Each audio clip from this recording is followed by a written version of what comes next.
There is a taste in here that you cannot find in other vegetables. And the more you eat, the more it's become tasty and you keep on, asking for it.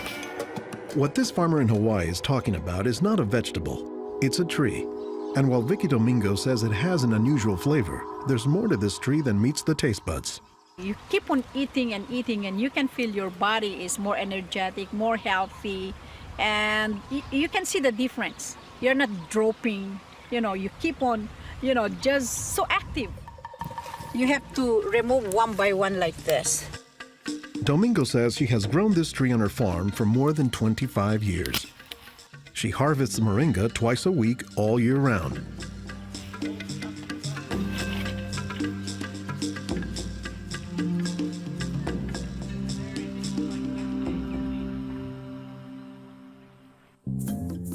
Every week, Domingo sends 1,000 pounds of moringa to the mainland. The rest of it ends up here at a Honolulu farmer's market, where most of her customers have eaten it their entire lives.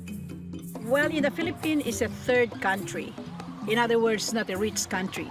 We cannot afford to go to the doctor for medicinal purposes. So we use this in our daily lives so we can have more energy, more vitamins to supplement our daily nutrition in our body. The tree is called moringa, or as the Filipinos call it, marongay. An awful lot of cultures have one or more plants that are kind of markers that people think of themselves when they think of that plant. Dr. Will McClatchy is an ethnobotanist at the University of Hawaii. He studies the ways that humans interact with plants. If you drive around Honolulu here, you'll see a lot of houses have at least one marongay in the yard, maybe a little forest of them, and that's a pretty good indicator that there's a Filipino family there.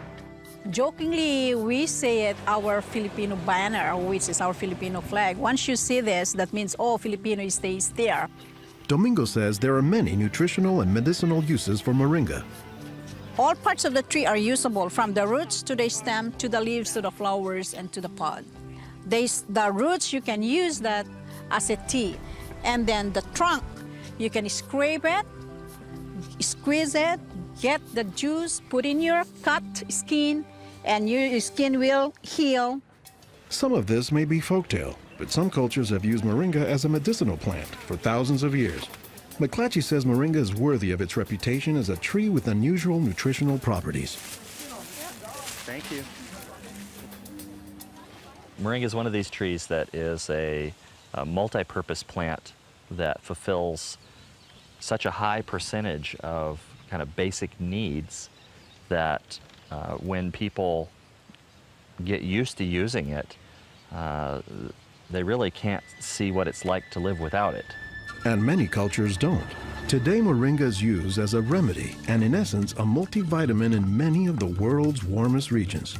Moringa is used widely in Africa and South Asia, and it's been introduced into South America and Central America, where it's also being used. So, this is not just a plant of a single community.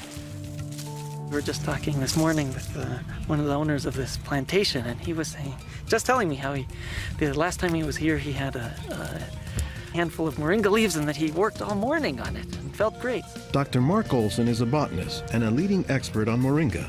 He teaches at Instituto de Biología, Universidad Nacional Autónoma de México in Mexico City.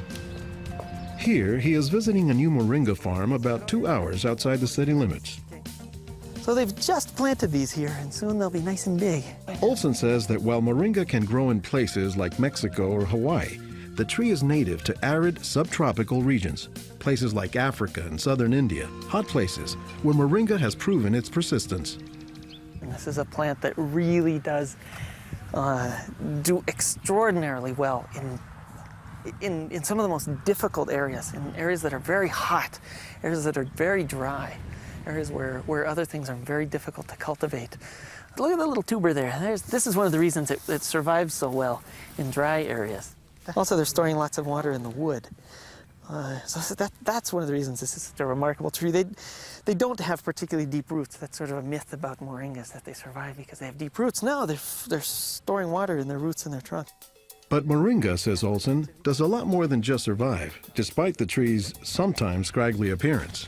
I don't think they're actually the most attractive tree. They're more a tree that you look at and you sort of love the way you love a scruffy friend or a scruffy dog. Because the branches sort of splay here and there, and they get burdened down with huge quantities of fruits on them. And that's actually what makes the tree so remarkable, is that it's such a generous tree. And that's because people have found multiple uses for so much of the tree, including its seeds. They're full of oil. You press the seeds, and then this wonderful aromatic oil comes oozing out, which you can use for cooking, you can use for cosmetics or lubrication or whatever. And the cake, the press cake, the stuff that's left over after pressing the seed, that is what's used for water purification. Water purification, Olson says, is especially useful in developing countries where clean water is hard to come by. But the benefits don't stop there. Some of the things I think are most exciting about moringa is, for example, the high vitamin content. There's a lot of vitamin A in the leaves. And worldwide, that's a problem. A lot of people have problems in development of their eyes because they don't have enough vitamin A. Moringa's vitamin A content, and its content of vitamins in general, has caught the attention of scientists around the world. So I started to read about moringa, and I was absolutely amazed about the richness in nutrients, in many antioxidant compounds, in vitamins. Dr. Monica Marcoux is a pharmacologist who has studied many plants. She has done extensive research on moringa and says it has significant nutritional potency. This subject is one of the topics of her recently published book, Miracle Tree. To me, it was just a natural pathway from my scientific background and my love for trees to writing this exciting book on one of the most exciting and extraordinary trees of our world. Marcoux spends much of her time looking at trees and plants, both as a pharmacologist and as an artist. While Marcoux, the nature photographer, is grabbing shots of plants, Marcoux, the pharmacologist, says she has a bigger concern. We are having an epidemic of cancer and cardiovascular diseases and many other chronic diseases. It's because we basically do not eat what we are supposed to eat. Most of the plants are famous for a particular type of nutrient, like for instance, the orange or the lemon is famous for a high content of vitamin C. The spinach, for instance, on the other hand, is famous for its iron content. Moringa is very unusual because this single plant contains a wide variety of nutrients, but also in quite very high amounts. Marcoux says this concentration of nutrients combined with low calories and low sodium content makes moringa an ideal energy food or supplement that can help offset the typically unhealthy Western diet. Many of the Westerners are also deficient in antioxidant and anti-aging substances that are mostly found in plants. Antioxidants, according to the National Institutes of Health, protect the body's cells and may prevent cancer. And Marcoux says moringa is a treasure trove of antioxidants that happen to work hand in hand. Antioxidant substances and antioxidant vitamins work together in the body. For instance, it's known that selenium works better in the presence of vitamin E.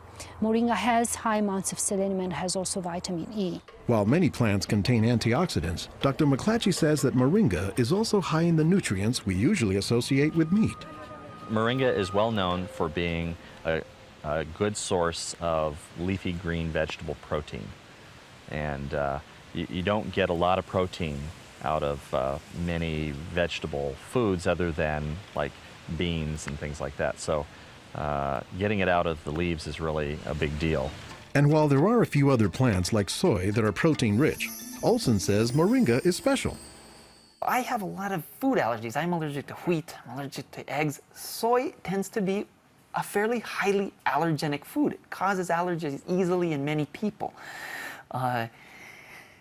We think that this is because of the form that some of the proteins are in soy. They're apparently in a form that's very simple and fairly easy for the body to assimilate in moringa. According to the United States Department of Agriculture, moringa contains 18 of the 20 amino acids, building blocks of proteins that are found in the human body. And says Marcoux, moringa is one of the few plants that contains all of the essential amino acids.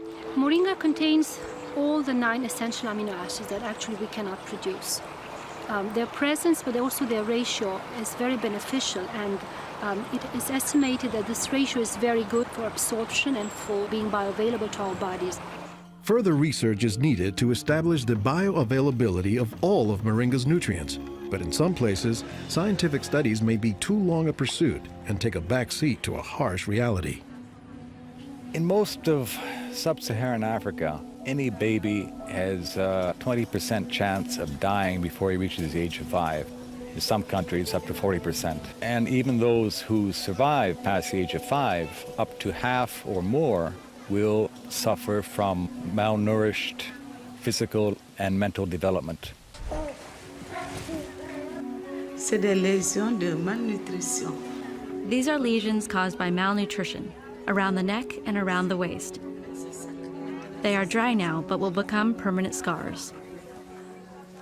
As the former regional representative for Church World Service in Senegal for 16 years, it was Lowell Fugley's mission to help local clinics develop ways to save children at risk to malnutrition. Having been born myself into a middle-class American family, I thought it was just by chance that I was born in these conditions and not in the condition of a poor African family in the bush of Africa and living a malnourished life.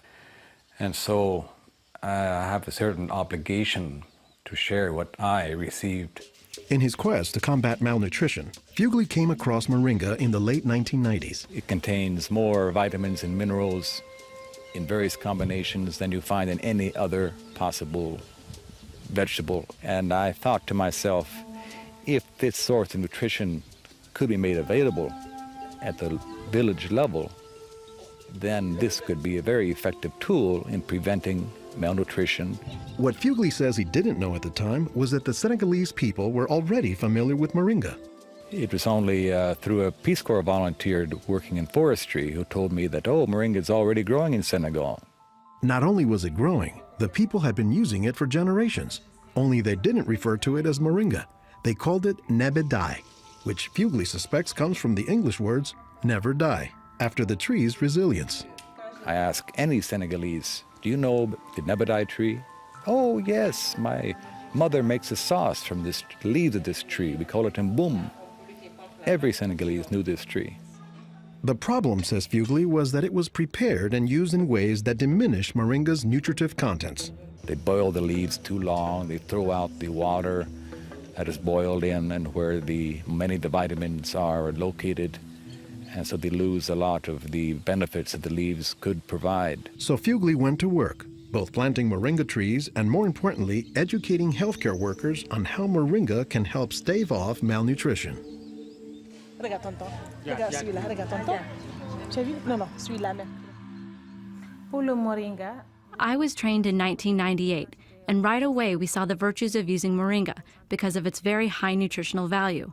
So we began using it right away on an experimental basis. après la formation, con le moringa. Healthcare workers learned to grow their own moringa trees, dry the leaves, and pound them into powder, maintaining all the nutrients.